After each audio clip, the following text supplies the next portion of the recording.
ಯುವತಿಗೆ birthday wish ಮಾಡಿದ್ದಕ್ಕೆ murder ಮಾಡಲಾಗಿದೆ. ಚಿಕ್ಕಮಗಳೂರಿನ ಅತ್ತಿಗನಾಳು ಗ್ರಾಮದಲ್ಲಿ ನಡೆದಿರುವಂತಹ ಘಟನೆ ಇದು. ಉಡೇವಾ ಮೂಲದ ಮಂಜುನಾಥ್ ಮೃತ ವ್ಯಕ್ತಿಯಾಗಿದ್ದಾರೆ. ಯುವತಿ ಜೊತೆ ವೇಣುಗೆ ಎಂಗೇಜ್ಮೆಂಟ್ ಆಗಿತ್ತು. ನನ್ನ ಹುಡುಗಿಗೆ ವಿಶ್ ಮಾಡ್ತೀಯಾ ಅಂತ ಹೇಳಿ ಕೊಲೆಯನ್ನ ಮಾಡಿದ್ದಾರೆ. ವೇಣು ಹಾಗೂ ಸ್ನೇಹಿತರಿಂದ ಚಾಕುವಿನಿಂದ ಇರಿದು ಕೊಲೆಯನ್ನ ಮಾಡಲಾಗಿದೆ.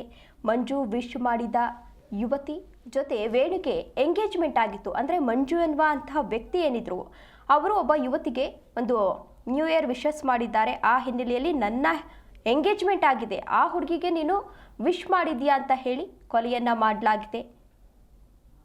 ವೇಣು ಜೊತೆ ವಿವಾಹ ನಿಶ್ಚಯವಾಗಿದ್ದ ಯುವತಿಗೆ ಮೆಸೇಜ್ ಮಾಡಿದ್ದ ಮಂಜು ಅಂತ ಹೇಳಿ ಕೊಲೆಯನ್ನ ಮಾಡಲಾಗಿದೆ. ಆತನ ಮನಸ್ಥಿತಿ ಯಾವ ರೀತಿ ಇತ್ತು ಅನ್ನೋದನ್ನ ನಾವಿಲ್ಲಿ ಗಮನಿಸಬಹುದು. ಆಕೆ ಏನು ತಪ್ಪು ಮಾಡಿದ್ಲು, ಆತ ಏನು ತಪ್ಪು ಮಾಡಿದ್ದ, ಜಸ್ಟ್ ಫ್ರೆಂಡ್ಸ್ ಆಗಿರಬಹುದು, ಫ್ಯಾಮಿಲಿ ಆಗಿರಬಹುದು.